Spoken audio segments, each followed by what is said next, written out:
is there any chance like the Washington football team could make the Super Bowl? They could win their division and win the Super Bowl. Imagine that. What a story that would be.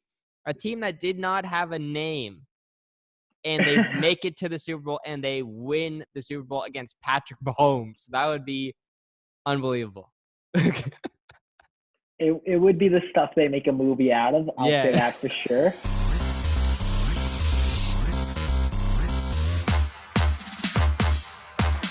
All right, welcome back to Unlimited. This is episode number 26. Make sure you guys hit that subscribe button first and foremost. Up at 29 subscribers now, almost at 30. So one more of you, if one more of you subscribe, we'll be at 30. First of all, Troy Dillon. He is the guest today. Troy, how are you doing today? I'm doing great, man. Thanks for inviting me. All right, no problem. I tried to get you on earlier, had a little bit of technical difficulties before. We're hoping that doesn't happen this time. But it's good to see you. Haven't really talked too much of you. It's been a busy, last couple of weeks with school. So how did that end of the semester go for you? It's been busy, definitely with a virtual year. Exams have been new and difficult challenges this year. But, it was interesting. Obviously, with universities having to do online exams, they've been coming up with new and interesting ways just to make sure that they're still engaging with the students and making sure the concepts are learned. So it's been exciting, but really, really stressful as well. I know. It's been pretty stressful, I guess. Did you have many exams? Actually, not too many this year. Most of my classes prefer to do assignments instead, just to keep it more engaging in that regard, just because tests are a little more difficult to do. So that's good. I didn't have too many this year. Yeah. I only had a couple as well, mostly assignments, like you said. And like my program is mostly hands-on stuff as well. So didn't really have a need for too many exams. But I found the exams, like, they weren't too difficult either. Like, it was all mostly open book. I didn't have to do like a lockdown browser or anything. So it was just on D2L, multiple choice. And it was pretty straightforward. So, and then next semester, I guess you're just all online as well. No in-class stuff? Yeah, it's gonna be pretty much the same. Yeah, exactly. So, yeah, hopefully we'll be back to normal come fourth year for us. And we're downtown. I'm downtown and you're at York. So, yeah, hopefully big things for us in fourth year. It was definitely a unique semester, but, hey, we got through it and we got to get through one more. And then the summer is right around the corner. Already halfway done. That feels pretty crazy. The semester just flew by.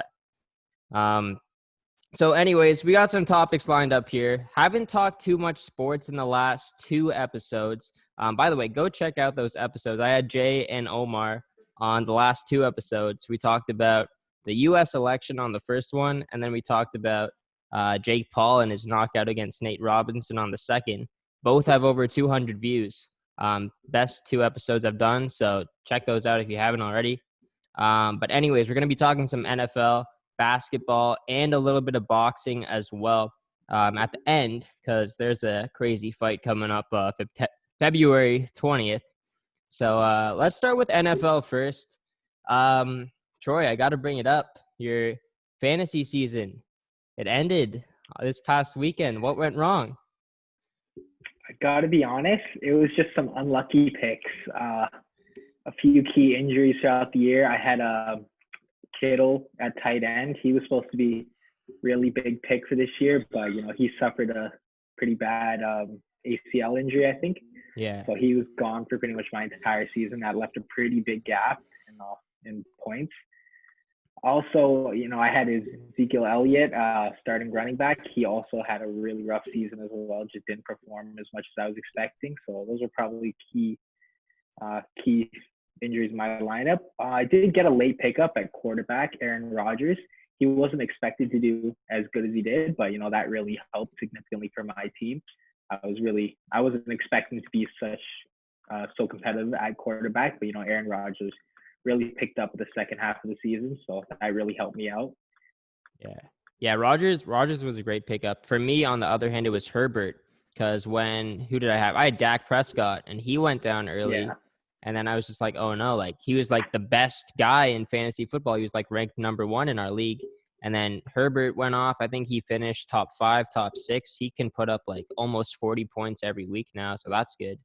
But Yeah. yeah, it was obviously, tough loss in the semis, but what can you do? It's a tough one. Also, I almost lost. To Omar. I don't know if you saw that. Yeah, honestly, Omar was surprising me. He was not a favorite going into it, but he somehow managed to pull away a really competitive team. Yeah, and like even in the last semifinal matchup, it came down to the wire. I was winning by 5 points heading into Monday night, and he had the Steelers defense, and they were projected to get 13 points against the Bengals, but they completely flopped. They only got 2 points, and I won. But I was very, very lucky because normally the Steelers defense is, up to speed, and they're unbelievable. They're unstoppable. And you'd think against a team like the Bengals as well, they would be dominant, but they folded, and the Steelers haven't been good the last 3 games. So we'll get into that a little bit later. But yeah, fantasy season coming to an end, championship week next weekend. So should be interesting. I'm in another league as well. I lost my semifinal matchup in that one. I was also the number 1 seed. But yeah, we'll see if I can go 1 for 2 potentially. It's going to be a tough matchup. Yeah, so it's been a unique NFL season, with COVID. I think this year just Yeah, been unique in general. But there's been yeah, a lot of absolutely. exciting games and moments so far this year. What has been your biggest surprise that you've noticed this season? Is it like a team? Is it a player? What's been the biggest surprise to you? Um, I think for me, it would probably be the passing game. Like in general, like we had some really, really or really shining quarterbacks this year. We had Tua on the Dolphins. He really stepped up this year. Uh, Aaron Rodgers, like I said, he's nearing the end half of his career, so people are expecting less from him, but he really showed out this year. Just it was really surprising to see the amount of incredible quarterbacks that stepped up this year just to really carry many of their teams. Mm-hmm. I think that was probably the really, really significant thing, especially with all the injuries. So you had a lot of new faces that you weren't really expecting.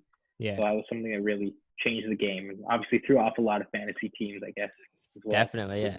Yeah, it made for a lot of good waiver pickups for sure.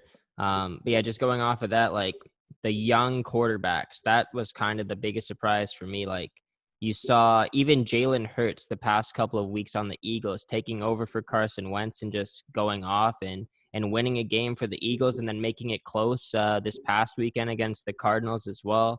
Um, Obviously everybody knows Patrick Mahomes, one of the best quarterbacks in the league, but he's still very, very young and he has the potential through the ceiling still. He's not entering his prime anytime soon. So he's going to be lethal for years to come. But yeah, Kyler Murray, he didn't have a good year in his rookie year, but now he's taken the Cardinals to new levels. I know DeAndre Hopkins helps with that, but he's really Yeah, stepped into absolutely. his own.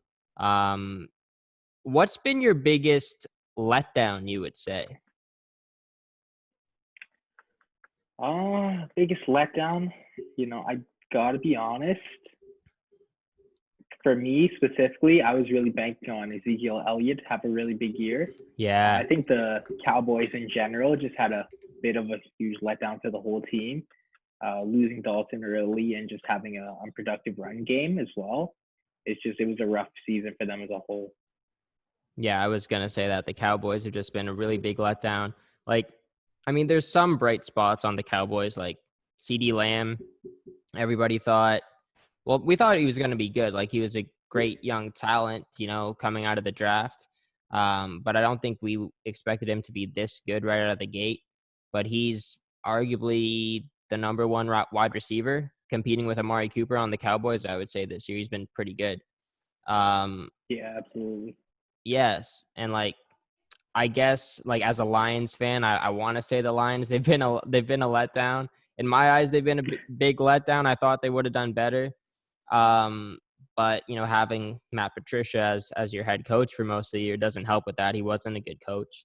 Um, I don't know. I think even maybe like some of the kickers have kind of surprised me, or like the special teams guys. Like there's this one guy on the Falcons who I have on my fantasy team as well. I think it's Young Ho Koo. I believe that's how you pronounce it.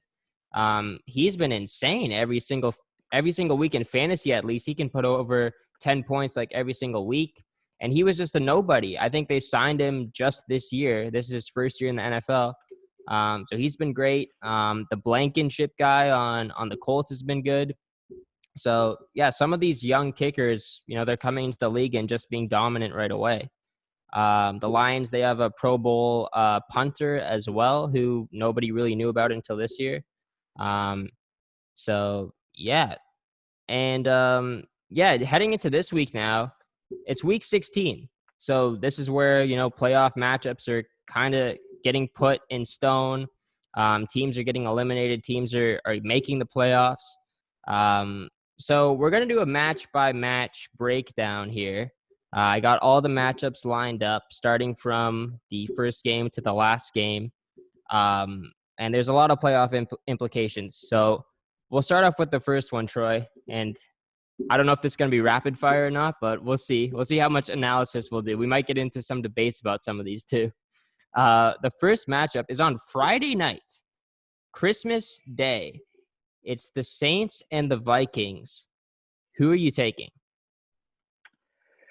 I got to be honest. I think that one is going to be probably for the Saints. It's going to be a close match for sure. But the Saints have had a really good season this year. Drew Brees, even though most people thought like Aaron Rodgers, he was near the end of the career, but he really stepped up this season. He put up some big numbers. But at the same time, they have Michael Thomas on injury reserve right now, so that could be a bit of an issue for them. They don't have quite as good of a receiving unit as they would without him. So, that's a worry for them. But the Vikings, they have a pretty solid team as well. Mm-hmm. They don't have too many injuries or anything, so that's pretty good. Kyle Rudolph, though, starting tight end for them. He's questionable right now. So if he plays, that would be a big benefit for them. So could go either way depending on who ends up playing for each team, but I think it'll definitely be close. Yeah, I think it will be close as well. Breeze has been dealing with that injury, but he looked okay last week. He put up a good fight against a tough Chiefs team. The Saints ended up losing that game, but it was close. Kamara looked okay. I think also just having Breeze back in the lineup is a big ripple effect in your wide receiver core, your running game, because Taysom Hill, he did a good job, I think. He wasn't awful. It's hard shoes to fill when Breeze goes out, and I think Hill did an okay job. But when Breeze gets back, a Hall of Fame caliber player, you're just a lot better. So, and I will take the Saints. Absolutely. Yeah, I will take the Saints over the Vikings as well, and that should be an entertaining game Friday night. Like I said, Christmas Day. So we'll see how many views that gets, because obviously people aren't going to be doing large gatherings or anything. So maybe Christmas football is what some families need. So yeah, we'll see. The next matchup is Boxing Day, Saturday. There's a Saturday triple header, actually. The first one is the Tampa Bay Buccaneers against my Detroit Lions. I'll just say my prediction right away. The Lions will lose. The Bucs will win. Troy, do you agree or disagree? I got to say I agree. Bucs have had a bit of an up and down season this year with Tom Brady at the helm, but they've got one of the best receiving units in the entire league right now with Godwin, Evans. They've got some pretty key receivers this year, so they can put out explosive offense if the passes connect. But like you said earlier, the Lions have had a pretty rough season on their own as well, so I think it's going to be pretty safe bet to put it on the Buccaneers. That is the safe bet. I will say that the one time that the Lions played the Tom Brady at home in the Patricia era, the Lions won. They completely dominated him. It was also a primetime game, but I don't think it's going to happen this time. I think the Bucs will win. The Lions also just can't stop the run, and even if the Bucs don't have Ronald Jones, because he is dealing with COVID right now, I think he is questionable. I think it's looking like he's not going to play on Saturday, but even Leonard Fournette could still go off for a big game against the Lions because their defense and their run stopping ability is just so bad, so poor. So yeah, I'll take the Bucks in this one for sure. And it will be beneficial if the Lions lose because they also will fall lower in the standings, maybe get a higher draft pick. So that's what I'm hoping for at this point. Next Yeah, matchup. true. Yeah, I know. Like, honestly, at this point in the year, just lose the rest of your games. You got 2 left. Don't win a game. That would ruin it. And Gotta focus on the future at this point. exactly. And I want to bring this up now. It's a good time. The Jets won a game. Do you see the Jets won a game this past weekend? And now they are. That was surprising. Exactly. It is so surprising and kind of stupid. If I was ownership, so like if you watch the game, the Jets could have lost the game if they didn't convert on a 3rd down. And I think it was like 3rd and 6, but they ended up converting. But before that play happened, if I was ownership, I would have been like, hey, coach, just don't get the 1st down here. We need to get Trevor Lawrence. Do not convert or you're fired. Like, you're gone. But, like, the thing is, Adam Gase, like, knows he's gone. Like, he is gone. He's, 1-13?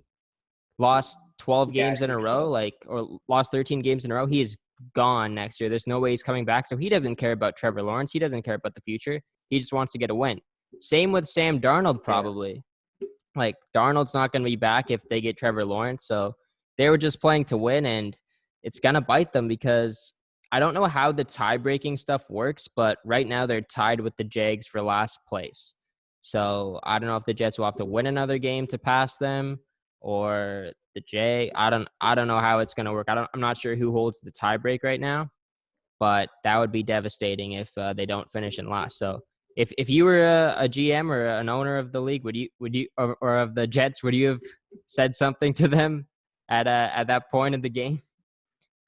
I mean, I would have definitely hoped for the loss. I mean, as much as you could say that, because Trevor Lawrence, he's a big prospect, and he could definitely change the franchise, especially for the Jets. Getting him would definitely be a serious up boost for the team. But at the same time, you can only take so much loss as a Jets fan. So I mean, keep taking those L's. It's just like they've got to think about jersey sales and stuff as well as a franchise. So you can't just keep taking losses over and over and expect to maintain a fan base. So it's hard to say. Like, you got a lot of factors to consider at that point as like top management. Yeah, I guess. I think that this win is basically a loss, though, just because you're at this point of the season and you're so close to finishing in last place. You're so close to getting your franchise back on track, and then you win a game, and it might cost you. But we'll see what happens. If they do end up not drafting first, that will be pretty hilarious if you're not a Jets fan. But if you're a Jets fan, I'm very sorry. I'm very, very sorry. Next matchup, the Miami Dolphins, who Troy touched on earlier with Tua, and the Las Vegas Raiders. That's on Saturday night. Ooh, I actually skipped the matchup, but we'll go back to that one. Saturday night, Dolphins, Raiders. Who do you got? That one is going to be close as well, in my opinion. I think Tua is going to put out a pretty good showing, at least probably 2, maybe 3 touchdown passes. This Las Vegas defense is not significant in stopping the passing game in the past. I think they've averaged usually around 350 yards usually for the passing game. So that's a significant opportunity for the Dolphins. If they can take advantage of it, like I think they will, I think they'll come out on top. But it'll definitely be close like some of the other games this week, just because, both teams have competitive offenses. Miami in the passing game, Dolphins in the running game. So it's just whoever can make the most of the offense is probably who would take the win. Yeah, I agree. It's going to be pretty close. And also both teams are fighting for a playoff spot. Like, Dolphins are right there. Raiders are 7-7, but they're hanging on. I think the one big factor will be, is Derek Carr going to play? Because right now he's questionable. I assume he's going to play. Like, he definitely would want to play in this game. This is your biggest game of the year. He wants to get in there. But if he doesn't play, then it's more clear who's going to win. Tua's been great, though. He's been exceptional ever since he took over for Fitzpatrick. And if he doesn't get into the lineup, I don't know if the Dolphins are where they are right now, because I think they have 9 wins on the year. They're 9-6, I believe. So we'll see if they can get to 10 wins, and then 10 wins, that should get you into the playoffs. And then if you get into the playoffs, anything can happen. And Tua's pulling off some Tua magic. Forget about Fitz magic. It's Tua Tagovailoa time. So we'll see what happens with that one. That's on Saturday night. Let's skip back because I missed the matchup. Saturday afternoon, another good one, the Cardinals and the 49ers. I will take the Cardinals. I think Kyler Murray is too much of a beast, and the 49ers have been struggling all year. I got to give credit to their coaches. They've done a decent job because they've had a ton of injuries. You said Kittle. Their defense has been banged up a lot. They've gone through a lot this year. They've gone through a lot, ever since that Super Bowl loss, where you had some money on the line in that game too. What do you lose? 200 with that one? I did lose a significant amount. It was around 200, I think. It was a rough playoff to me there. I lost. Ravens were my team, and they lost out on a heartbreaking game against Tennessee. So that was rough for me. But I think, to be honest, I gotta take similar pick as you. I think it's gonna be the Cardinals, Arizona. Cardinals. Yeah. Sorry. It's going to be Cardinals on that. 49ers have just suffered a really difficult season, injuries all year long. They've got Richard Sherman's questionable for the next game. Kittle's out. Garoppolo's out. Mostert's out. They've just a lot of starters out there. And it's going to be rough with such a limited operational team. So they'll probably make a big comeback next year, I think, with once just to get some rest in their belt. But I think Cardinals, after such a dominant season, they'll be able to pull out a top. Mm-hmm. I think we kind of expected the 49ers to take a step back this year, but not this much of a step. And it's just been unfortunate with the injuries that they've been going through. But yeah, I agree. I think if they get healthy and Garoppolo gets back to the way he was playing last year, and their coaches stay, that's also a big thing too, because Robert Saleh, who is their defensive coordinator, might become a head coach somewhere else. And I think if he leaves, then that's devastating. That might be their biggest loss of the offseason if he goes away. But I do think the 49ers still have a chance to win in the next couple of years if they stay healthy. Like just going back to that Super Bowl, that was kind of what we were talking about. The 49ers, like, this is their chance to win right now because they might not get too many more chances after this. With the Chiefs, they have Mahomes. They're going to go on a long run. If they lose this one, they're going to get plenty of more opportunities after. So, hopefully the 49ers can get back on track. But yeah, we'll take the Cardinals over the 49ers on Saturday afternoon. Then moving on to Sunday now, we got the Browns and the Jets. The Jets now with the win. Is this just a one that we can skip over? Like, do you think the Jets will win 2 in a row? I don't think so. I don't think it's one of those miracles. They got one lucky day this season, but I don't think it's going to happen twice. I mean, to be perfectly honest, I don't think the Browns are an all-star team either. It could happen. They've had a rough season as well. They have the players there that could perform. They've got excellent receivers with Beckham and Landry, but they just have not been clicking. Mayfield has not performed as well as he should. So really, it could go to the Jets. Really? I don't know. I'm gonna disagree. I think it'll be one. close. I think it'll be closer than they expecting. But yeah, I think the Browns will take. But you never know. Jets could pull it off twice in a row. I'm not. In my opinion, it's not out of the realm of possibility. Okay. Yeah. I think the Browns are going to destroy them, to be honest. I stand on the other side of you with your opinion on Mayfield, and I think he's done a pretty good job this year. Like, they've gone through a lot of rough stuff in the past, but they're going to be a playoff team. They played a phenomenal game against the Ravens too. A couple Mondays ago. That was when Lamar had to leave and then come back, and then he won them the game. But they put up a great fight there. Jarvis Landry's been okay. The defense has been pretty solid for the Browns. But I have been impressed with Baker Mayfield. I think Mayfield is a legit quarterback now.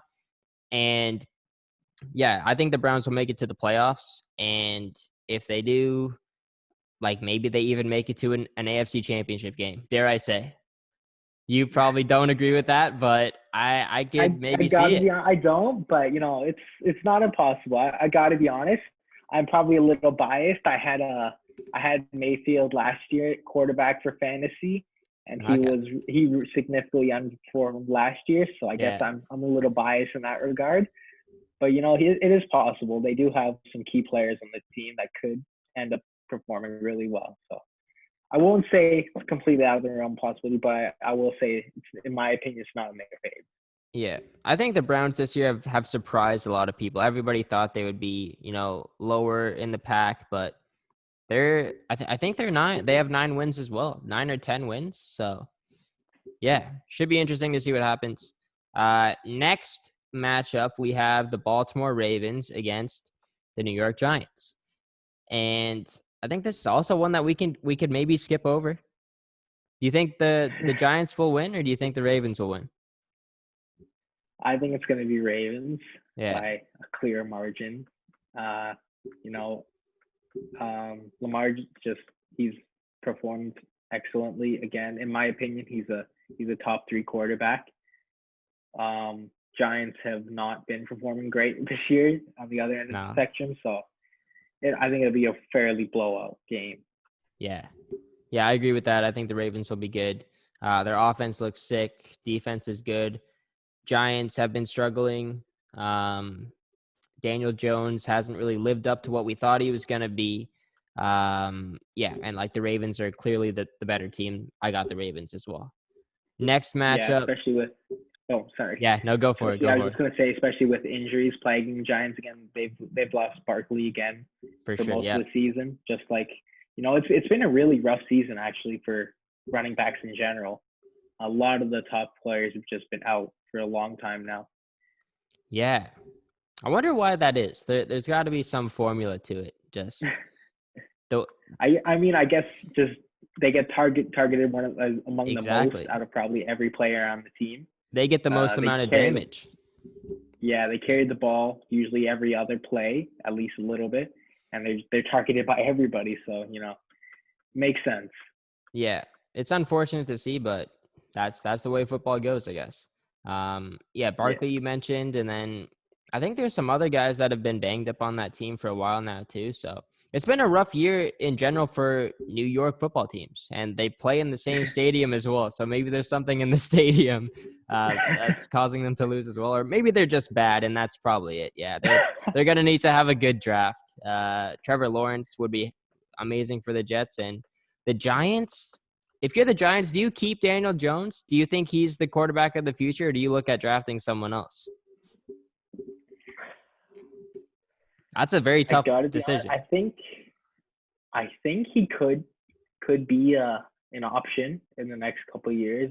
They just got to develop him more, maybe get a few more wide receiver options for him. He could become a significant part of the franchise. But, if there is an option for a new prospect, I think definitely considering it would be wise. Yeah, wise words. I agree with that.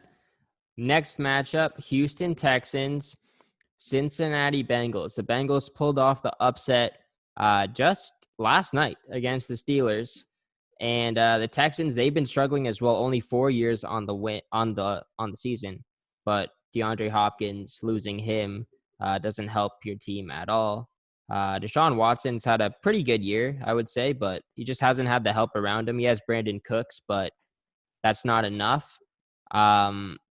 I don't think the Bengals will pull off this game. They are the underdog heading into it, but it is very close. Like, Bengals have 3 wins, Texans have 4 wins. The Bengals do not have Joe Burrow, though. I think it's Finley. That's it. That's the quarterback they have right now. And he looked okay against the Steelers, but I don't see the Bengals pulling off this one, but it will be close. What about you? What Yeah. do you think? In my opinion, it's pretty similar. I mean, both teams have not had great seasons. I think Texans are 4-10 and Bengals are 3 Yeah. and 10, something like that. They've both been not performing really well. Texans, in my opinion, defense could probably not get any worse than it has been the last couple of weeks. They haven't been able to stop anybody. So, Yeah. but like you said, Bengals not having Joe Burrow is probably not going to be able to capitalize it as much as they would with him. So it'll definitely be close, but I think it's just going to be a low-scoring game with very little excitement. Probably Texans squeaking out a win. Okay, interesting. Yeah, I think the one difference maker for me is just Deshaun Watson. Just having him over a guy who has barely played in the NFL. Deshaun Watson against a bad team, I will take the Texans any day. So, Jags and the Bears, one of the worst teams in football against one of the teams that I hate the most in football, in the Chicago Bears. I'm gonna say the Jags. I'm gonna say the Jaguars. They have one win on the year, but I think they're gonna win. And I'm saying this while I'm getting notifications currently that James Robinson might not play, their running back.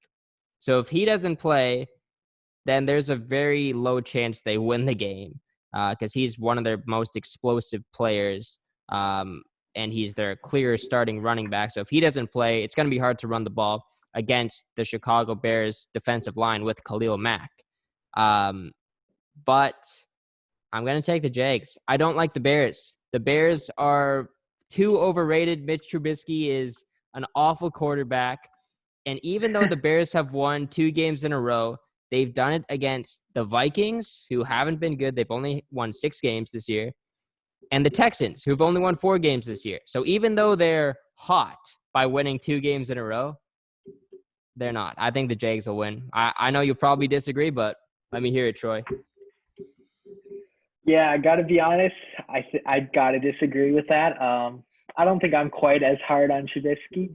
I think he's not great. I'll grant you that, but I don't think he's as bad as you're making out to be. All right. I'll be fair. It's not going to be a blowout. Obviously, both teams aren't spectacular.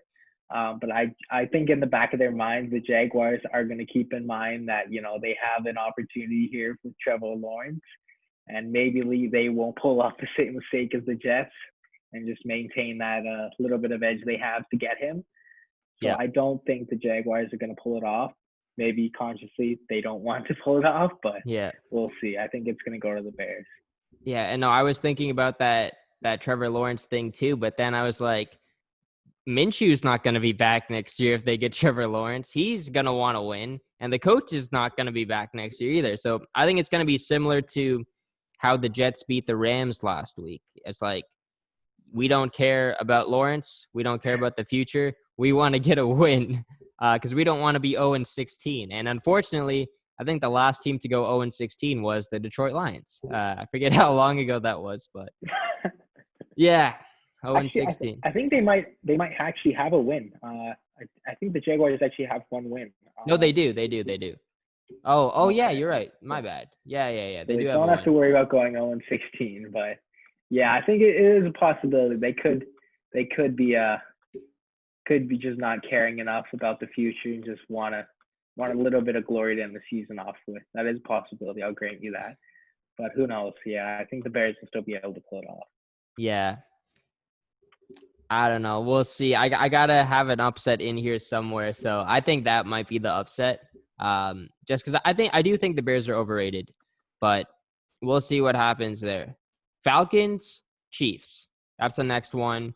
Falcons historically can't hold the lead. I know it's common with the Falcons now. Everybody's saying it. So many examples. They just blew another lead against Tom Brady last weekend. It's going to be tough for them to beat Mahomes. It's tough for any team to beat Mahomes. And Tyreek Hill. Tyreek Hill's been dominating the league too. I would say he's the best wide receiver this year.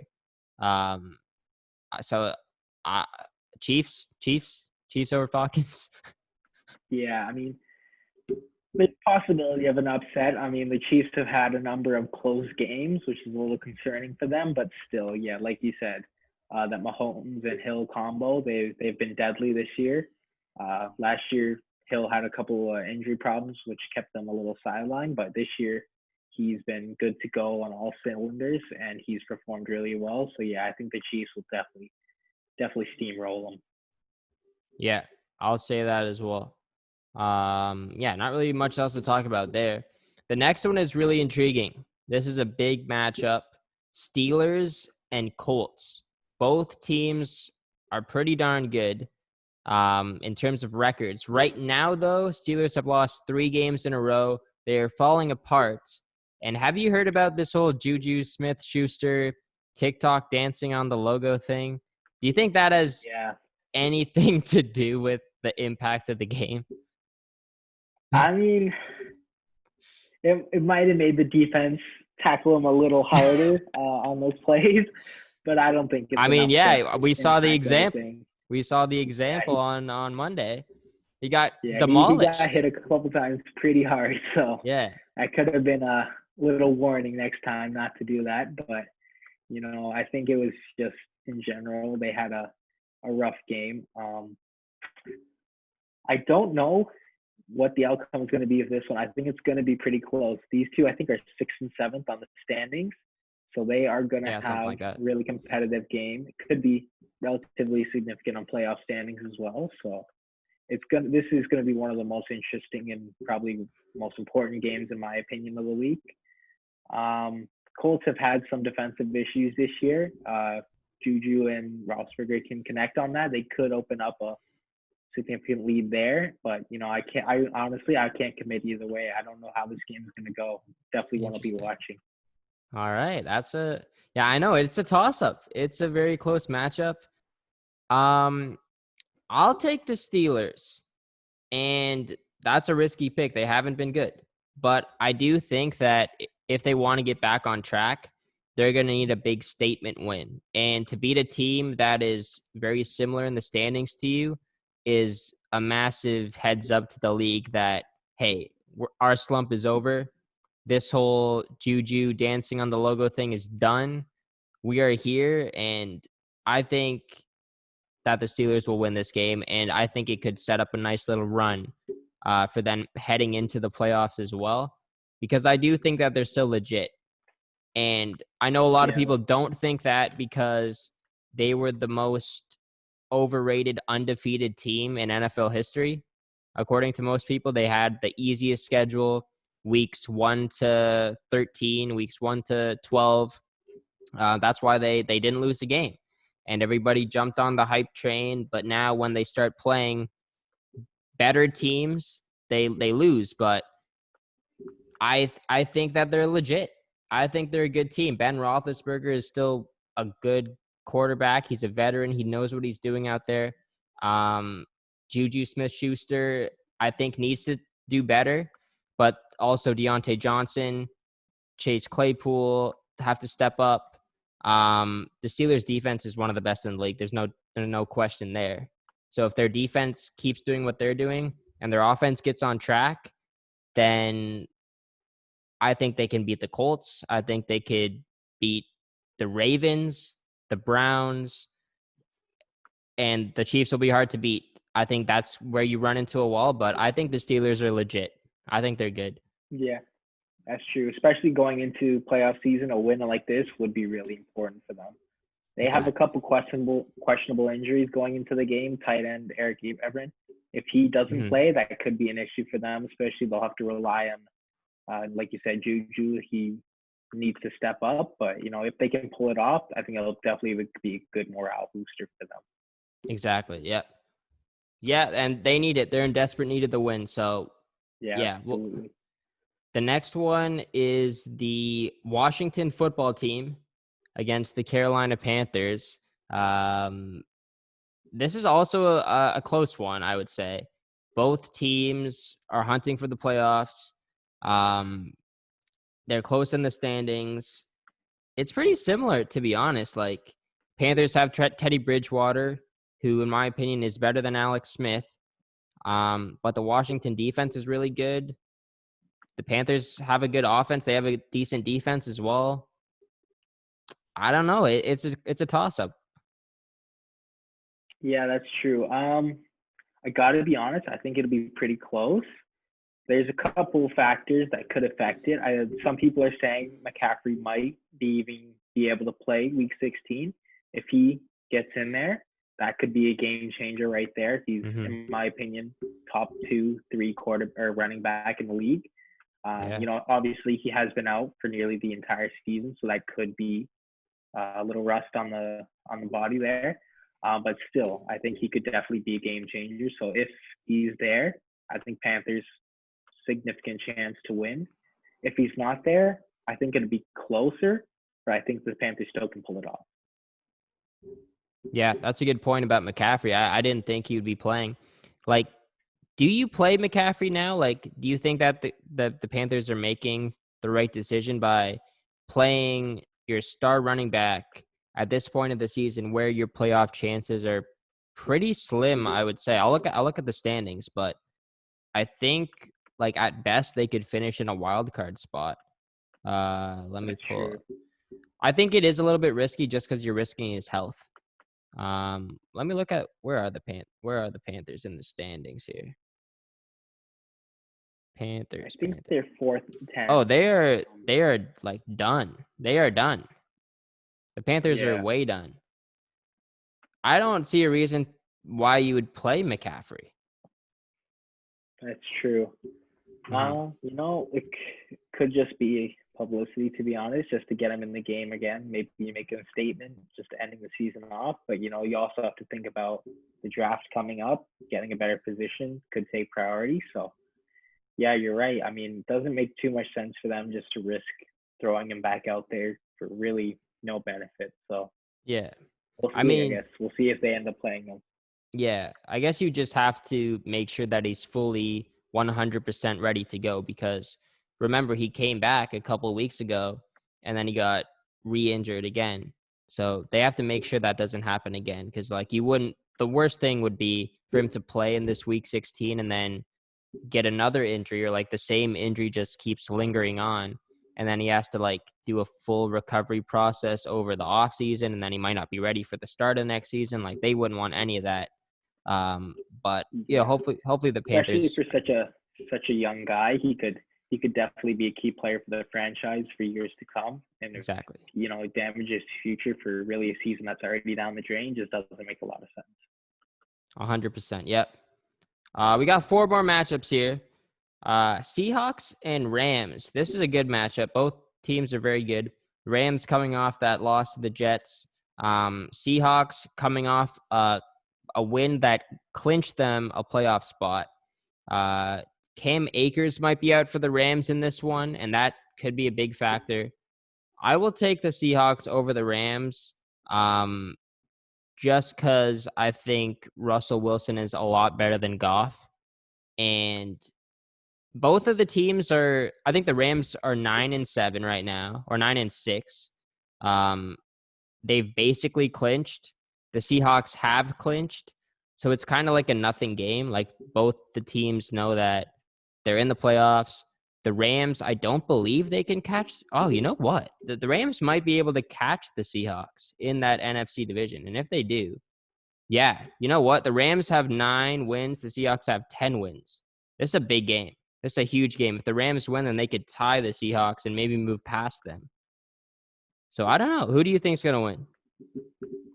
I think it's going to be incredibly close game within probably a 3-point spread, something like that.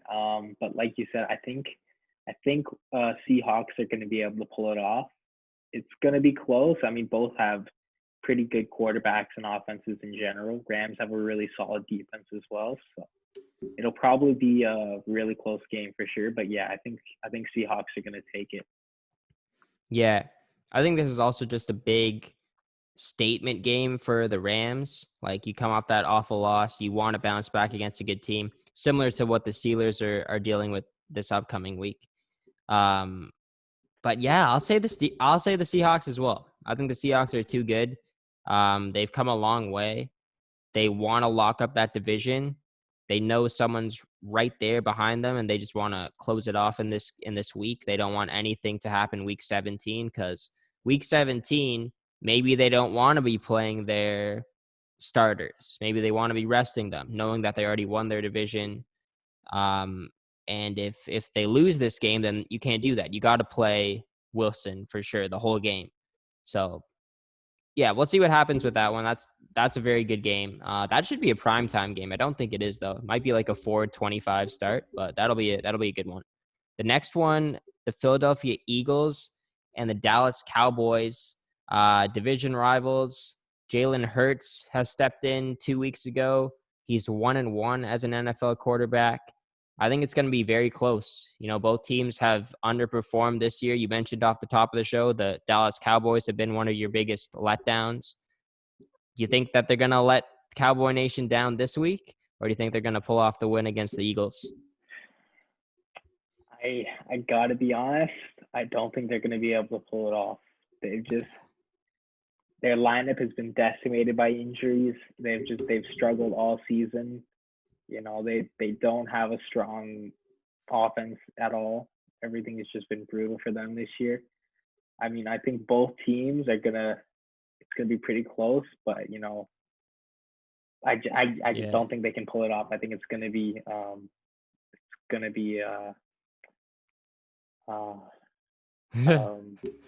Cowboys will lose, Eagles will win. Yeah, Eagles are gonna pull it off, I think. I mean, I'll play the opposition here a little bit, and I do think the Eagles will win as well, but I think it's going to be a lot closer. I think the Eagles have also gone through a lot this year. Carson Wentz, obviously there's a lot of drama going on in that locker room. He's no longer the starter, so there's got to be some hot water there. Both teams they're really bad. Both teams are pretty darn bad. I would say the Cowboys' offense, other than their quarterback, is better. Their wide receiver core is better than the Eagles. The Eagles have a young guy in Rieger, who could have a big game. They have a young guy in Hurts, who has looked phenomenal in the 2 games that he's played. But it will be very close. The Cowboys are also the home team. They have fans there in Dallas, which I disagree with, but that's another topic. I'll say the Eagles, but I think it's going to be close. I think it's going to be like a 3-point game, maybe a 1-point game. Yeah, it'll be close, I think. Definitely possibility for an upset there. Yeah. 2 more to go. Packers, Titans, and like the Titans are always sticking around. They beat your Ravens last year. Derrick Henry is insane. Do you think he's the best running back in the league, first of all? I think he's up there. Yeah. Number one though. Number one. Injuries, I'd say he's number one active running back right now. I'm not sure if I'd say he's one the best. If every running back was healthy, I don't know if I'd say he's number one, but he's probably right now. I'd say he's number one active. So you're talking like Barkley and McCaffrey? Is that kind of the guys you're thinking about? Yeah, I think they would be probably my 1 and 2. Really? Okay. Yeah, I could see that too. I think like there's a big 4. Maybe not this year with Elliott, but normally Elliott is in that category.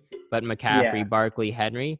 But Henry is making a case as the number 1. He's breaking records like every week, it seems. And he's a younger guy too. Like, well, McCaffrey's pretty young, but I don't know. I think it's Henry and McCaffrey. It's kind of like a 1A, 1B right now.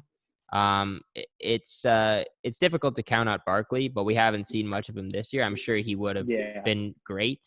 And same with Zeke. I don't know what happened. Like, maybe it's just because Prescott's been out and that just completely messed with his mojo. But yeah, he did have a couple small injuries, I think, throughout the season as well.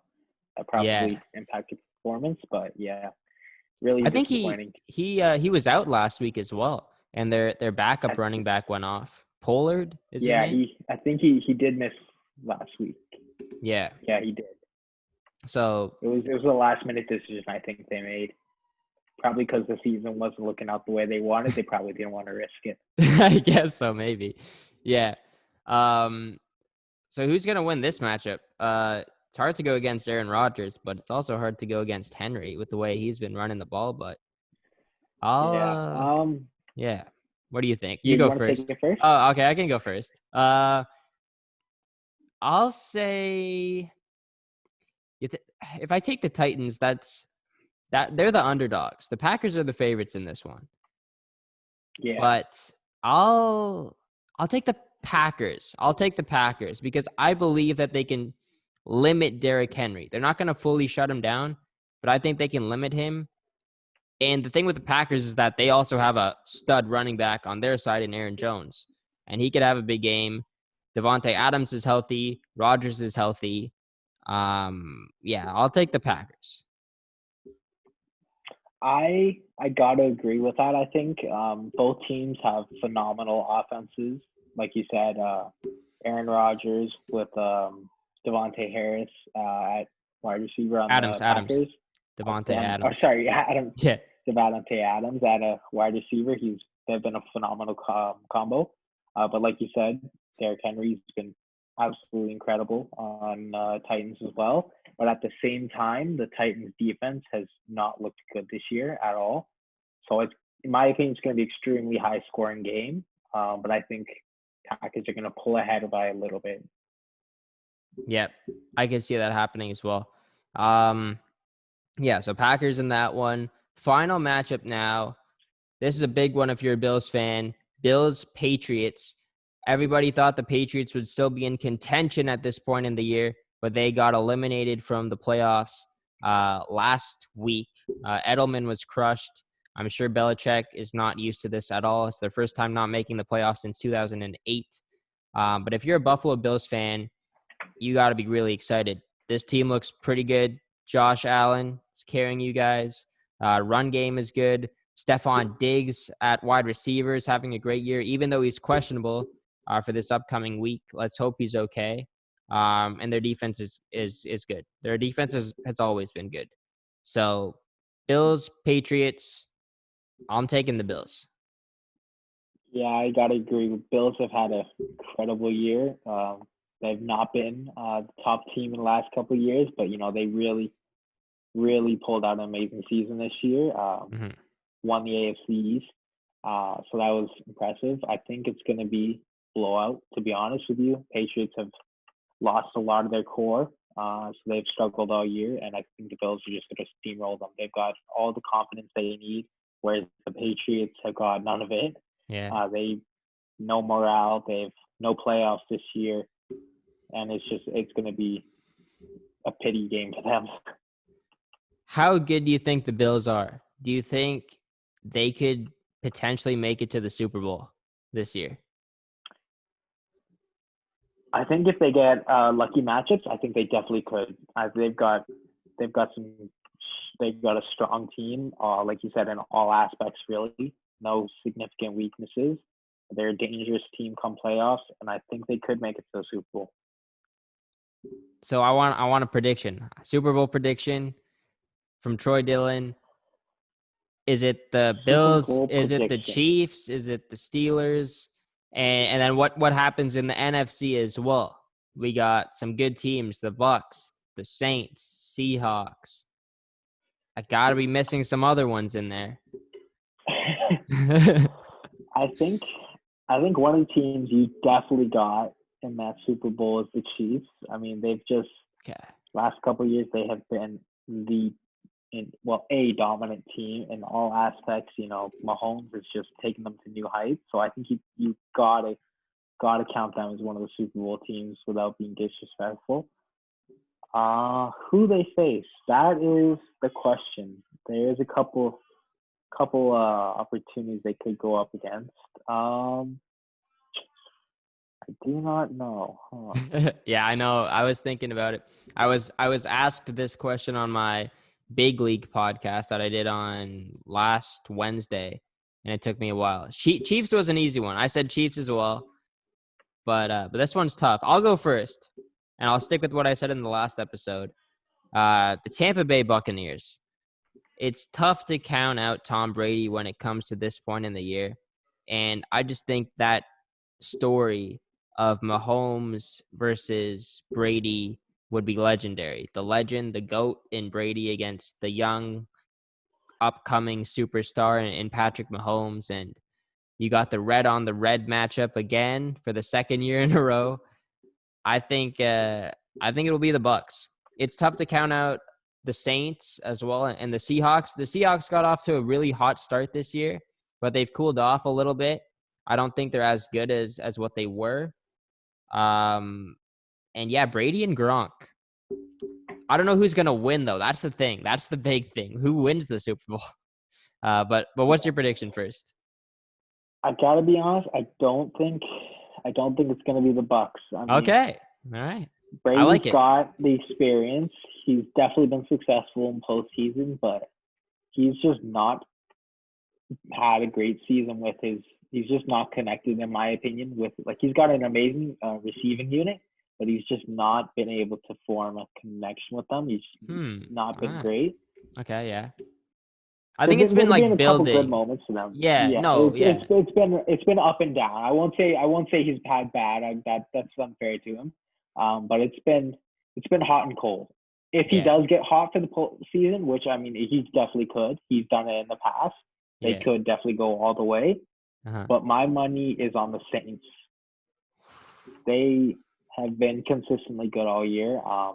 They've won nearly all the way last couple of seasons. I think this is the year for them. I would want to see that, to be honest. I want Breeze to get in another the finals or in the Super Bowl. I think it's going to be the Chiefs again. Back to back. Yeah. I wish it would be somebody else, to be perfectly honest. I have nothing against the Chiefs or Mahomes, but I'd like to see an upset a little bit there. I'd like to see the Saints or even the Packers maybe, or maybe one of the other teams. I'd like to see them take home a Super Bowl, especially with both Aaron Rodgers and Drew Brees, Tom Brady. The Saints? Drew Brees. Sorry, both Aaron Rodgers, Drew Brees. They've great quarterbacks in my opinion. Nearing the end of their careers, I'd love to see them take home one more Super Bowl. Yeah. There's not really a team that's left, I guess, that has a quarterback who hasn't won. Like Brady's won, obviously. Brees has won a Super Bowl with the Saints against the Colts. Packers have won. Mahomes has won. It's got to be someone different, I guess. Like, you would like to see the Ravens, the Browns, the Bills, like some other team get into the Super Bowl in the AFC. And then in the NFC, like even if the Seahawks make it, you got Russell Wilson that has already won a Super Bowl. Is there any chance like the Washington football team could make the Super Bowl? They could win their division and win the Super Bowl. Like, imagine that. What a story that would be. A team that did not have a name and they make it to the Super Bowl and they win the Super Bowl against Patrick Mahomes. That would be unbelievable. It would be the stuff they make a movie out of. I'll say that for sure. But being realistic, I don't see it happening. They could just call themselves. You need a veteran team. You need experience. You need talented receivers. You need good offense, good defense. I don't think the Redskins have that. No, I just said the Redskins. The Washington football team does not have that. But if they won, their nickname should be the Washington Champions. That's what it should be. Absolutely. Why not? You have the chance to do it. The Washington Champions. That would be pretty epic. If you can pull off the upset of the century with that, you deserve it. Yeah. Speaking of upset of the century, I think I was gonna go to basketball, but that's a good transition to the next topic that we're gonna be talking about. That's Logan Paul against Floyd Money Mayweather. Upset of the century. That's what Logan Paul would pull off if he won against Mayweather. Before we get into like tail the tape and stuff, because I got that written down, what was your initial reaction to this news?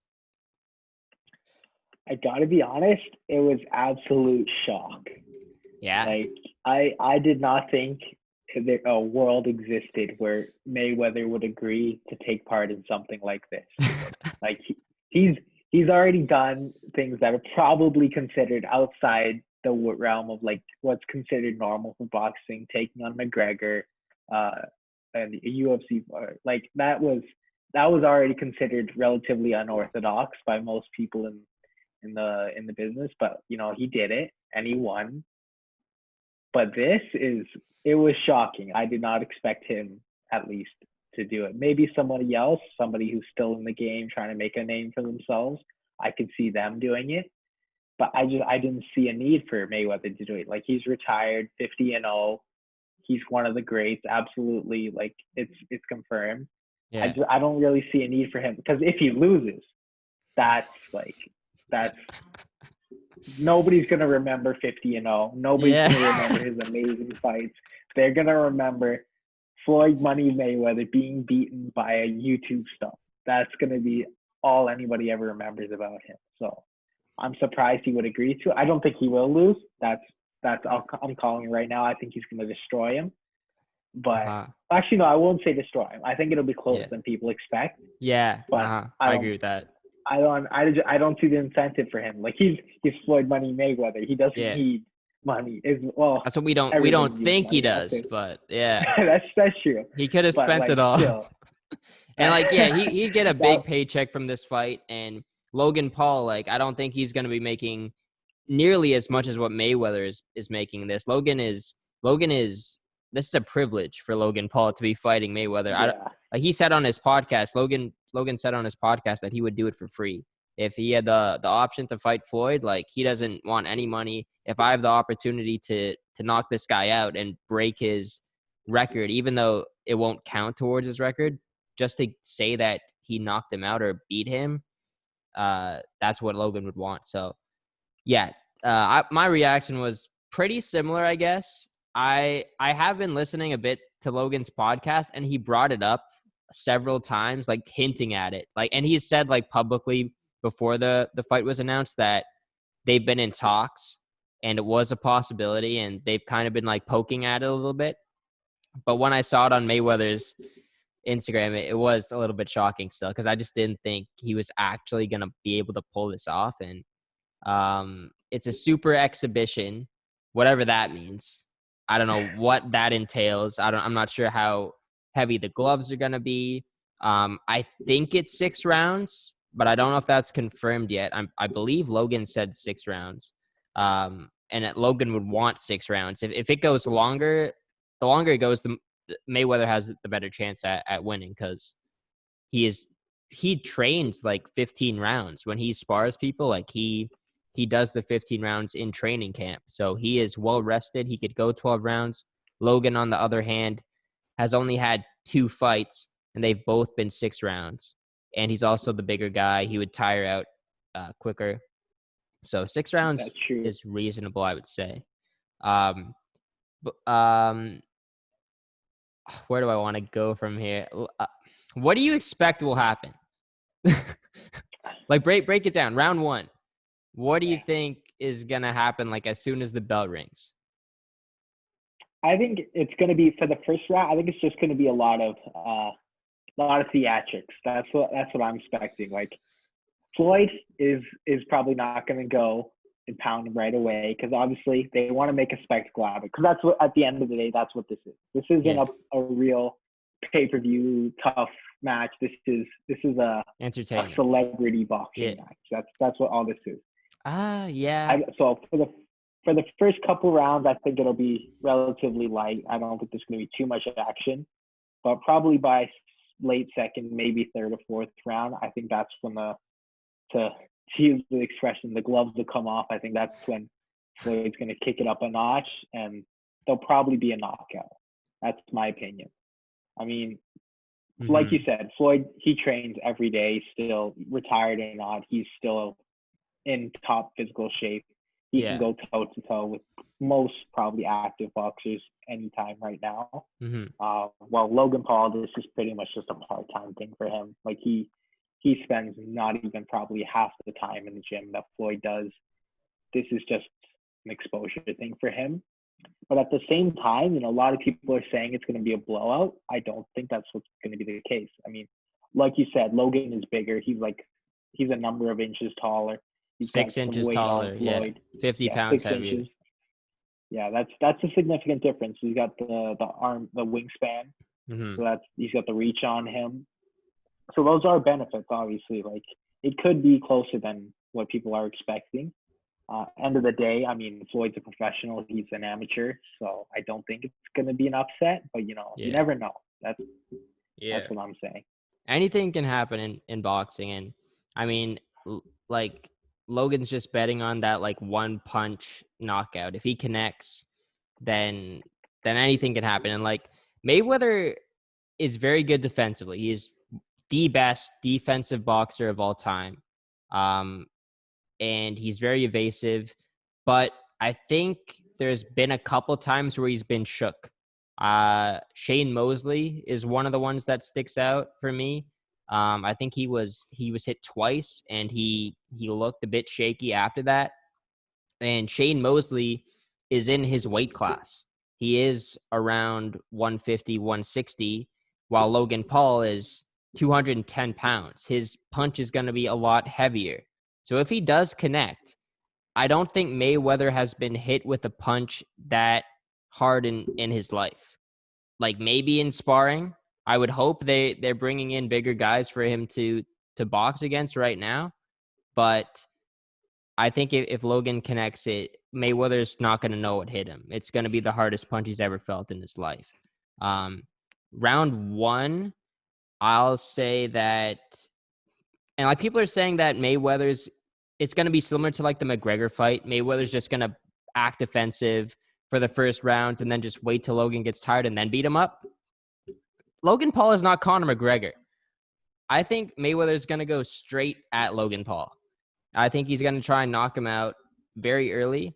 And if he does that, I would be worried if I was Logan, because I don't think Logan is good at defense at all. He's just betting on his offense. And you could see in like the KSI fight as well, like, he was fighting with his hands down. He was getting hit with a lot of bad punches. So I'd be worried if Mayweather starts coming at him. I think Logan's best chance is to make sure he keeps his distance against Mayweather, using his jab a lot, making sure Mayweather doesn't get close to him, and then just counter, I guess. If Mayweather tries to come in, you catch him coming in with an uppercut or right hand, and that's your best bet, I guess. But it is going to be very difficult. Mayweather is insane. It's going to be tough for Logan. If I was to make a prediction for both fighters, I would say Mayweather wins by decision. I don't think Mayweather will knock out Logan Paul. I think it could be a TKO in like the 6th round, but I'm just worried, like, if Logan gets hit by Mayweather, I just don't think there's going to be a lot of power behind it. Like, I think Logan can handle the punch. And the thing is, it's only a 6-round fight, so I don't think Logan's going to like completely tire out as well. So he'll be able to stay on his feet for 6 rounds. So I think if Mayweather wins, it'll be decision. And for Logan to win, I'm going to say 4th round knockout. I think it'll be the 4th round, and he just knocks him out. Yeah. I'll tell you why I disagree with that. Good. Yes. When Logan fought, what's KSI, that guy's name? KSI? JJ, yeah. Oh, yes. When he fought him, that was amateur versus amateur. And there's a whole nother different level between amateur and professional.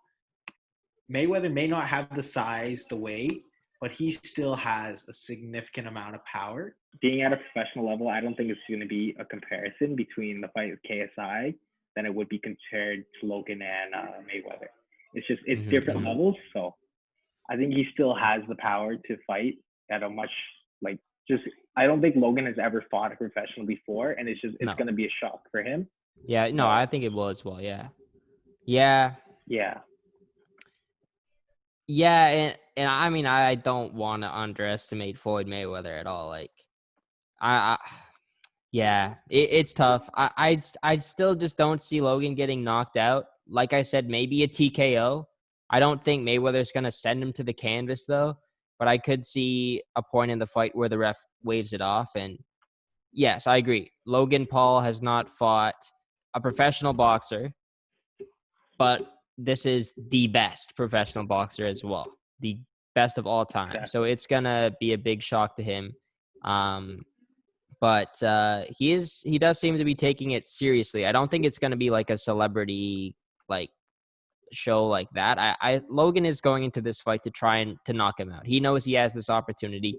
He knows Floyd Mayweather messed up by accepting this fight, and he wants to take advantage of it because like he is representing like the people who thought that they could never do something or thought never, and not that thought that this could never happen, I guess, right? And he has the opportunity to do the unthinkable, and he wants to capitalize on it.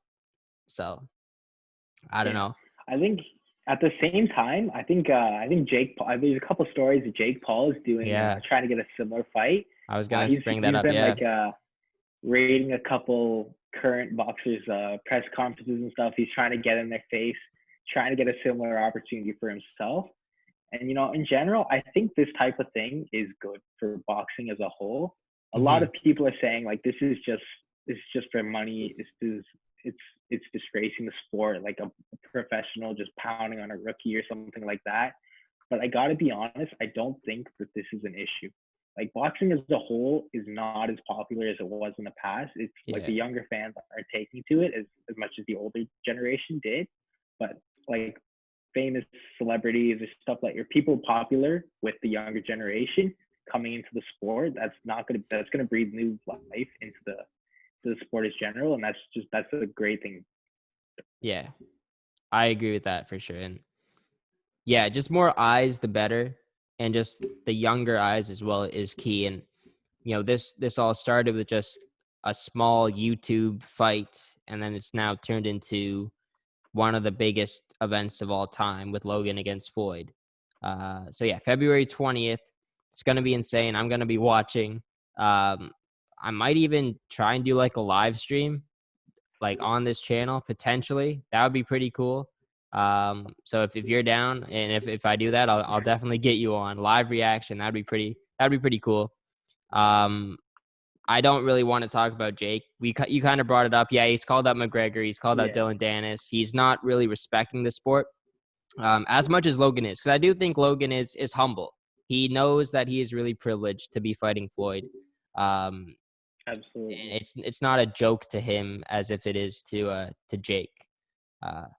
So let's move on from let's move on. Jake's just let's move on. Yeah, let's move on from boxing. Final topic here. Gonna talk some NBA. NBA season kicked off tonight. Actually, I think Brooklyn smacked the Golden State Warriors. I think that game's probably over now. KD and Kyrie went off. But let's focus on the Toronto Raptors. They lost some key pieces this offseason, but they also brought in a couple of small guys. They re-signed Fred VanVleet. They extended OG Anunoby recently as well. But Gasol and Ibaka both gone. That's the biggest news, I guess, from the offseason, other than the VanVleet signing. They also added center Aaron Baines, which does provide some depth with their center core. But Troy, how do you expect the Raptors to do this season? I gotta be honest, as much as I'd like to see them make another playoff run, I think it's going to be a rebuilding season. They'll finish probably somewhere in the middle of the pack, maybe just miss out on playoffs is what I'm thinking. Okay. Like you said, I mean, I wish I could see another incredible year, but I don't see them happening. They lost too many key pieces. So you don't think they'll make the playoffs? I don't think they will. I think they'll just miss out on it. I mean, Interesting. Losing Kawhi and Danny Green, that was bad enough. We could work with what we had, but also losing Ibaka and Gasol. Like we replaced Gasol with Bynes, and that is a relatively even. I think in my opinion, even trade. Mm-hmm. But I think we're still struggling in the front court a little bit. Pascal had a rough postseason, Yeah. and if he can pull it together, maybe grow as a player, could cover up those weaknesses. But still, it's in my opinion, it's going to be a little bit of a rebuilding season. We got some pretty good picks out of the draft. Malachi Flynn, he's probably going to be a key piece in the next couple of years. But I don't see us having too many key scores. Like it's going to be a difficult year. We don't have a centerpiece really to build around. I mean, Lowry is obviously franchise player, and I love him. He's a great player, but I don't. He's no Kawhi Leonard, and I don't think without Right. somebody like him, at the stage they're at, I just don't think they can pull a playoff run together. Interesting. So I guess just looking at this past year, like having Gasol, having Ibaka. So I guess what you're saying is those guys make the difference for you. Like if they're there, then they might be a playoff team. But if they're gone now, they're not making the playoffs. You think they were that important? So in my opinion, is the Raptors never had a significant player that was just leading the team every game in points or whatever. It was a lot of hot and cold for them. So either you had Norman Powell going off, or Fred VanVleet going off, or Lowry going off, or Ibaka going off, but you never had one player who consistently went off that kept the team going like some other teams do. They didn't have like one all-star to rely on last year. With so many pieces missing, they'll still have some good runs. Like they'll get a couple good winning streaks. They'll be pretty close, I think. But I don't see them being able to maintain the consistency to pull off a playoff run. I'd like to see it. I mean, obviously, Raptors till I die, but I don't see it happening. I got to be realistic. Yeah. I think that's a pretty big hot take, what you're saying right now. Like, they're not going to make the playoffs in total. I haven't heard that. I've heard people say, like, 6th place, 7th place, like, maybe even 5th, 4th. We could still get up there because it is a very similar team coming back other than Gasol and Ibaka. And also you said bringing in Baines is a good trade for Gasol or Ibaka. It's kind of swaps them off a little bit. So you're maybe only losing one of those guys essentially. But I think they're going to be better than what you think for sure. I think they'll be better than that. I think they'll make the playoffs. I think they could finish 5th or 6th because there's a lot of good teams in their conference now. Brooklyn's healthy with KD and Kyrie, Celtics, Heat. There's a lot of good teams. 76ers, like 76ers. It's gonna be tough. Magic is pretty good. Magic. There's a lot of like in last year comparatively, there's only a few teams that were really competitive, but this year the division is much more difficult. So I don't know. For sure. I wish I could say I'm confident, but I'm just not. Yeah. It's definitely going to be a difficult season. I think they're going to make the playoffs, Troy. I think you're being a bit too hard on them. They'll make the playoffs. If they don't make the playoffs, that's a major disappointment. How about we counted out the teams? Well, we can see which teams we think are better. All right, fair enough. Let's pull up the NBA standings Eastern right now. Conference. Oh, hold on. Yeah, let's do that. I mean, really, like, I don't think there's that many teams that are better than them, to be honest. But let's take a look here. You want to go first? Sure. So we got Nets at the top, obviously, with KD and Kyrie. That's pretty clearly, in my opinion, one of the top teams in the conference. We've got the Bucks with right, the with Bucks, Giannis. Yeah, right. They've in the past they were really strong team as well. We've got Celtics, in my opinion, are close. I think with the Raptors were last year, but with this year, I think there's a bit of a gap. Yep. So I'd say I put them ahead of us. We got 76ers. With Embiid, obviously, Simmons. great great front court there, so I'd put them ahead of us. You got the Magic. That's a close one. I'll give you that. With Luka at guard, it's definitely close, but I put them ahead just by a bit. Okay. I don't know. Let me hear. How about that one? What do you think on that one? I think the Raptors would be ahead of the Magic, mostly because of experience. And the Magic are a younger team. They haven't had too much success against the Raptors as well. I would take the Raptors over the Magic, mostly just for experience. And I do think on paper we're better. Like, they have the stud in Luka Doncic, but the Raptors have a little bit more pieces, I would say, to that team.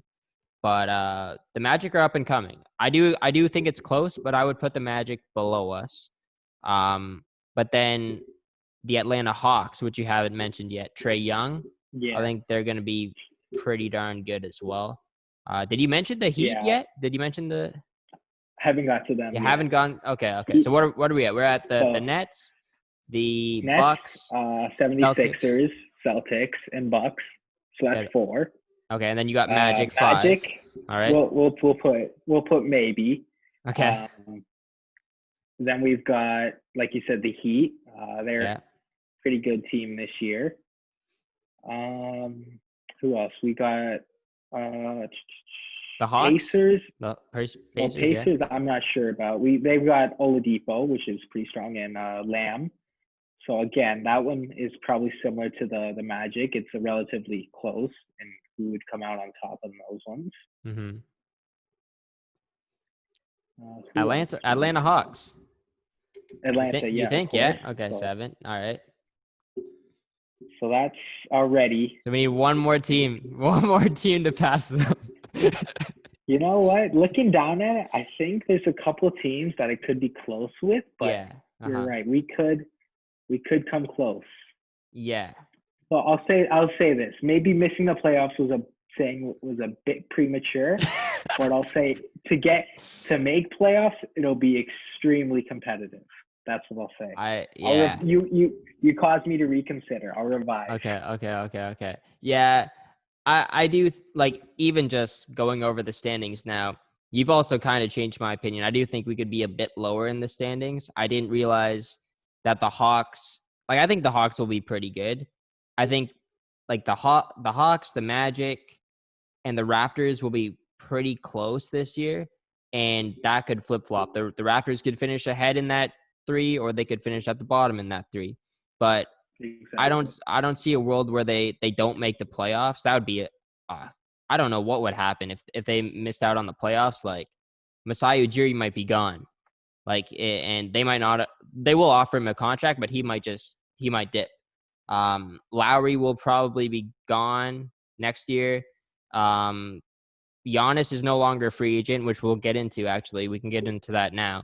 The Raptors cannot go after him anymore. Do you think that's a good thing, knowing that Giannis will not be available next year, and now they can start maybe focusing on some other free agents? Yeah, I think at least knowing that now. I mean, Toronto is considered a relatively average free agent destination in the past. It was a shock to some that we even got Kawhi Leonard. Yeah. Sorry. Well, via trade. Yeah. So it was still a shock like that he would many considered to be able to sign him.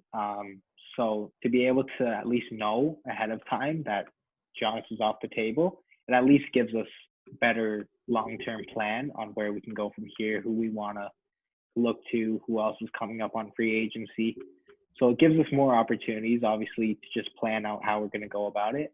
Obviously, not getting Giannis is a little disappointing. He would have been a great addition to the team. Yeah, that's for sure. But, we can work with what we got. I mean, with Malachi Flynn, I think with the Raptors, he's going to develop into a significant number 2 player for the Raptors next year if Lowry does decide to leave. He's a special case, I think, in my opinion. Like, he's come out of the draft a little older than most rookies, 22 years old. Yeah. He did, I think, his full 4 years in college.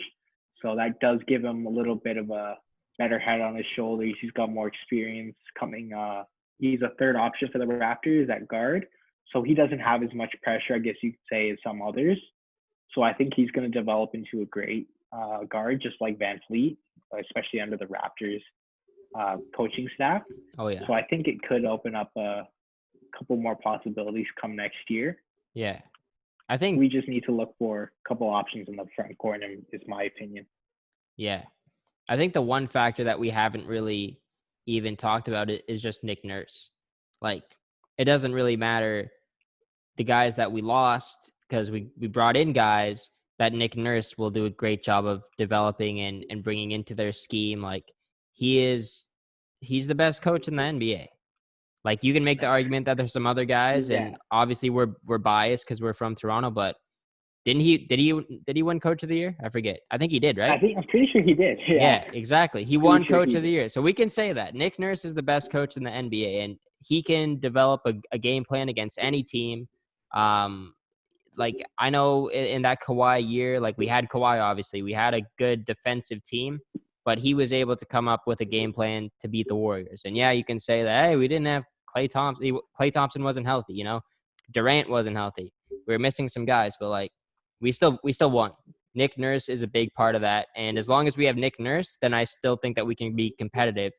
And that's also a reason why I believe we will keep making the playoffs for a few more years, I would say, until we decide to rebuild, if we choose to do that, or just stick with the young core that we're slowly building with Siakam and Van Fleet and some other pieces as well in there. And then OG, exactly, just signed him to an extension. He needs to have a big year if they want to compete.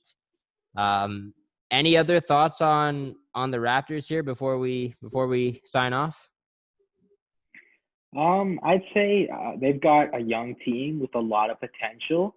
Like you said, coaching staff all around Nick Nurse, they are phenomenal. They could develop a couple of those young guys into all-star talent in the next couple of years, and that could be the difference between making up what we lost this year. So I will say, yeah, there's definitely a possibility making playoffs, but it all comes down to a couple close matchups, I think, is what's going to come at the end of the season. Yeah, it's going to be a dogfight. A lot of good teams in the East this year.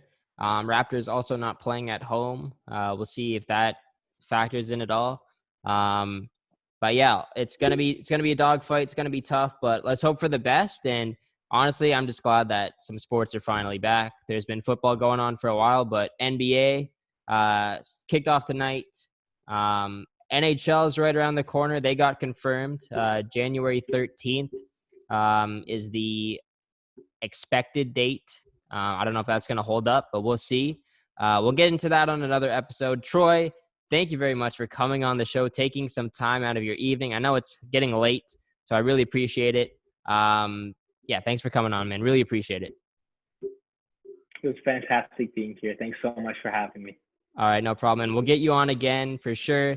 Yeah, stay tuned if I do that Mayweather-Logan Paul watch party thing. But yeah, I'll definitely get you on another episode in the future. Thank you guys very much for watching. If you aren't subscribed, make sure you subscribe. Make sure you like the video. Comment ideas for other episodes if you want as well. We're also on Spotify, Anchor, Google Podcasts. So make sure you follow us on there as well. Follow at Unlimited Pod on Instagram. And that is it. We'll be back very soon. See you guys later. Take care and peace.